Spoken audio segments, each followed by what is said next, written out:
ফটোকুমারী একটু আলোচনা করব আজকে।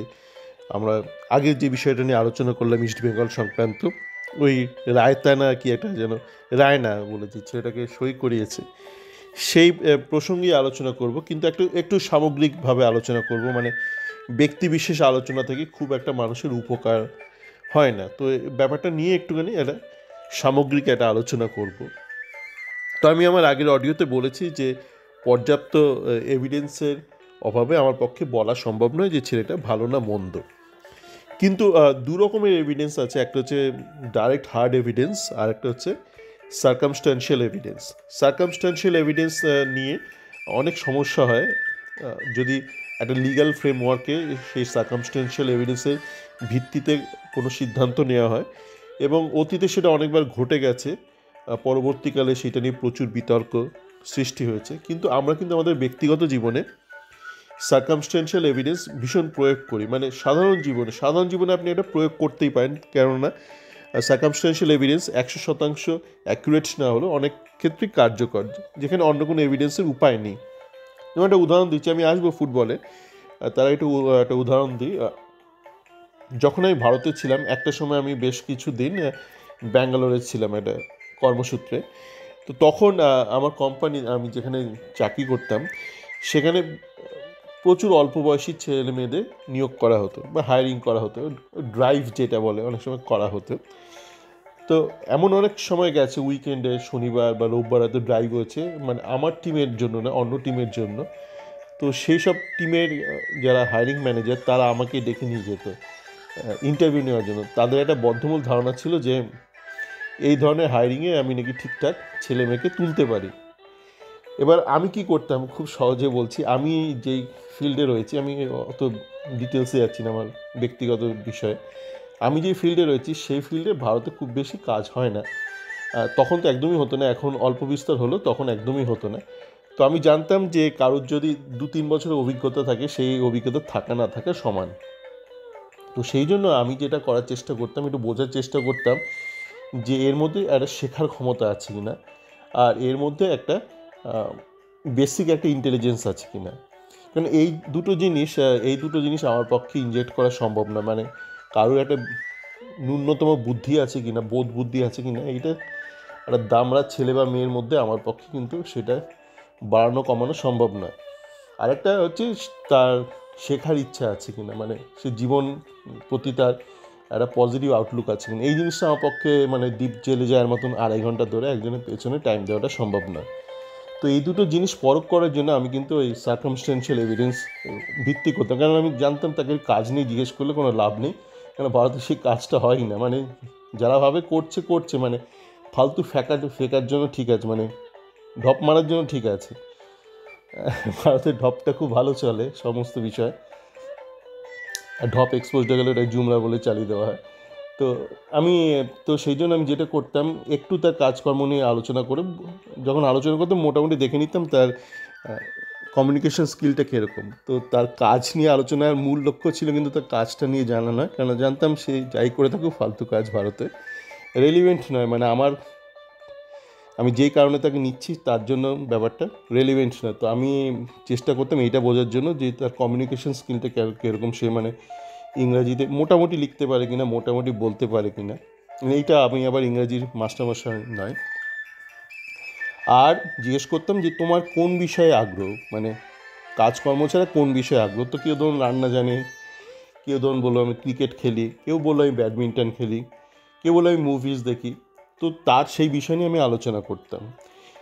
যে যে বললো রান্না ভালোবাসে, কোনো হয়তো মহিলা বললো রান্না ভালোবাসে, তো আমি সেইটা নিয়ে প্রচুর একের পর এক প্রশ্ন করে যেতাম। আমি বোঝার চেষ্টা করতাম তার যেই বিষয়ে তার আগ্রহ, সেই বিষয়টা তার কতটা মুখদর্পণে, কেন সেই বিষয়টাতেই যদি সে ঝুলিয়ে দেয়, আর তাহলে বুঝবো সে আমার পক্ষে তাকে কাজটাও শেখানো একটু কঠিন হয়ে যায়।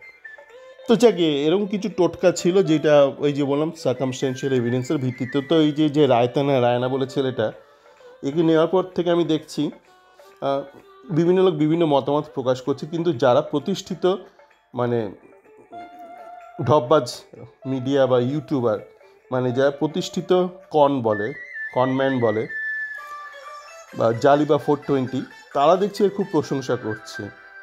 মানে যারা প্রতিষ্ঠিত 420 তারাই খুব প্রশংসা করছে। তো এইটা কিন্তু একটা আতঙ্কের একটা বিষয়। একটা চ্যানেল থেকে দেখলাম বললো যে 25 লাখ টাকা ট্রান্সফার ফি দিয়েছে। তো ট্রান্সফার ফিটা বড় বিষয় নয়, আজকাল তো সব কিছুরই খরচ বেড়ে গেছে। কেউ মৃত্যুর জন্য খরচ বেড়ে গেছে, জন্ম, বিবাহ, যে কোনো একটা অনুষ্ঠান আপনি একটা বাজে প্লেয়ার তুললেও 25 লাখ টাকা তো ন্যূনতম আপনার যাবেই। সেটা বড় ব্যাপার নয়, কিন্তু এই যে কারা এর প্রশংসাটা করছে, যারা প্রশংসা করছে তারা কিন্তু মানে প্রতিষ্ঠিত মানে জালি মানুষ। আপনারা যদি মনে করার চেষ্টা করেন, আপনারা যদি না তাদের একদম অন্ধভক্ত হন, যদি মনে করার চেষ্টা করেন, দেখবেন এরা বারংবার আপনাদের একের পর এক মিথ্যে বলে গেছে, বা মিথ্যে মানে ফেক প্রমিস করেছে, বা মিথ্যাচার করেছে, বা বাড়িয়ে চড়িয়ে বলেছে। পরবর্তীকালে আপনারা দেখেছেন যে তারা যে যে দাবিগুলো করেছে সমস্ত দাবি মিথ্যে প্রতিপন্ন হয়েছে। তো এইটা একটা কিন্তু বিশাল একটা চিন্তার বিষয়। তো সেই জন্য আমার যদি সম্ভব হয় এই রায়তা বা রায়না একে কিন্তু ওই কলকাতা ফুটবল লিগে খেলানো উচিত। কেননা এমন হতেই পারে যে আপনি হয়তো দেখলেন যে কলকাতা ফুটবল লিগেরই যোগ্য না। অতুলের ক্ষেত্রে একই ঘটনা ঘটেছিল। শুভেন্দু মান্ডিকে বঞ্চিত করে অতুলকে প্রমোট করে দেওয়া হলো। ভালো আইএসএল কন্ট্রাক্ট পেল অতুল, শুভেন্দু মান্ডি মনের দুঃখে কিন্তু ছেড়ে চলে গেল। এবার আমি ফটকুমারী কেন বললাম, এটা শুরুতে বললাম না, ফটকুমারী আমরা দেখছি মানে আজকাল এই বোধহয় এই প্লেয়ার নিয়োগ ফিয়োগের ক্ষেত্রে আমাদের যে সিন্টো বাবু আছেন উনি বোধহয় খুব এখন একটা ইনভলভ, নিজেকে ফুটবল ডিরেক্টর, ওনাকে একটা পদ দেওয়া হয়েছে, মানে ক্লাবের ইনভেস্টারতেই নিয়োগ করা হয়েছে। তো উনি টক টক টক টক করে করে মানে খুব সব জায়গায় চলে যাচ্ছেন। তো সেই দিন দেখলাম প্রথম দিনে যে অনুশীলন, তারপর দেখলাম কিছু ল্যাবাগোবা কিছু ছেলে, কিছু ইউটিউবার, ডিজিটাল মিডিয়ায় বলতে পারেন, তারা ইউটিউবার ঠিক না, তারা ডিজিটাল মিডিয়া, কিছু ল্যাবাগোবা হাবাগোবা কিছু ছেলে বলছে সিংটো ছবি তুলছে, ভিডিওতে ছবি তুলছে, সবার ছবি তুলছে। এবার ঘটনা হলো প্রথম দিন মনে হয় না কোনো টেকনিক্যাল অনুশীলন হয়েছে, ওই বল ধরা ছড়া এইগুলোই হয়েছে। তো সিংটো ওই রাগবি খেলার ছবি তুলে মানে সেখান থেকে কী পর্যালোচনা করবে, অ্যানালিসিস করবে, কোনো আইডিয়া নেই ওটা কী, কেন ছবি তুলছে। আর ব্যাপার আছে না এখন এই যে ডিজিটাল সোশ্যাল মিডিয়া রাদার, তো যখন এই ডিজিটাল সোশ্যাল মিডিয়ার এতটা মানে চল হয়নি, যখন রিলস এইসব সেলফির এতটা প্রচলন হয়নি, তখন আপনারা দেখবেন যে বিয়ের পর যে ফটোর অ্যালবাম তৈরি হতো, লোকে প্রিন্ট আউট করতো সুন্দর একটা অ্যালবাম, সেখানে দেখবেন দুজন মহিলার খুব ছবি থাকতো। একটা হচ্ছে অল্প বয়সী একটা খুব চপলা একটা মেয়ে, আর একটা হচ্ছে একটা ভারী কি একটা বধূ টাইপ একজন মেয়ে। তাদের দেখবেন সব ফটোতেই মানে পালা করে মোটামুটি এই দুজন মহিলারই ছবি থাকতো, একটা অল্প বয়সী একটা মেয়ে আর একটা একটু ম্যাচিওর একজন মহিলা, একজন বউ গোছের, তার ছবি থাকতো। ঘটনা হচ্ছে প্রত্যেকটা বিয়ে বাড়িতে এরকম কিছু মহিলা থাকতো যারা কোনো কাজ করতো না, মানে না কনে পক্ষের হয়ে না বর পক্ষের হয়ে কারোরই কোনো কাজ করতো না, ক্যামেরা দেখলেই তারা ওখানে চলে যেত।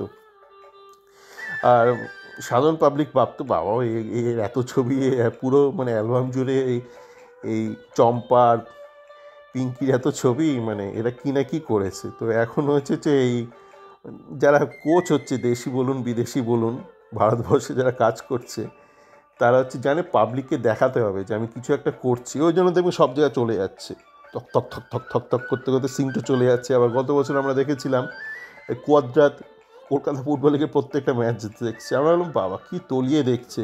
কিন্তু কার্যক্রম মানে অ্যাকচুয়ালি আমরা কি দেখলাম, বিনো রেকমেন্ডেড যত সব জঞ্জাল, সমস্ত টেকনিক্যালি আলতু ফালতু প্লেয়ারগুলোকে প্রমোট করো। তো ওই কাজ করার জন্য মাঠে যাওয়ার দরকার ছিল না, কিন্তু মাঠে কেন যাওয়ার, ওই মানে মূর্খ সাধারণ সমর্থক গোবেচারা বোকাশোকা, তারা ভাবছে বাবা কোচ তো নিজের চোখে জহুরির চোখে দেখে দেখে পরখ করে করে ঘষতে হয়তো হিরে মানিককে তুলছে।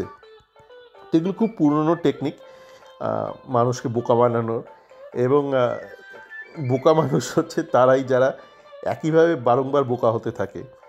তো এটা চলতে থাকবে, মানে মানুষ বোকা, মানুষ দেখুন যে কোনো বুদ্ধিমান মানুষ জীবনে বোকা বনে, বারংবার বোকা বনে, কিন্তু একই বিষয়ে একমাত্র বোকা গর্ধ, যারা একদম নেট মূর্খ, উজবুক তারাই কিন্তু বারংবার একই বিষয়ে বোকা হতে থাকে। তো আমি আশ্চর্য হব না যদি এই যে এইরকম রায়তা ঠায়তা আরও গছানো হয় ইস্টবেঙ্গলকে। গতবারও দেখেছিলাম, তার আগের বার মানে প্রত্যেক বছর একই জিনিস হয়, কিছু লাফালাফি করে। আর ওই যে আগের অডিওতে বললাম, যে যত কম জানে সে তত বেশি অপটিমিস্টিক। এটাই কিন্তু একটা সমস্যা। সকালে ভালো থাকবেন।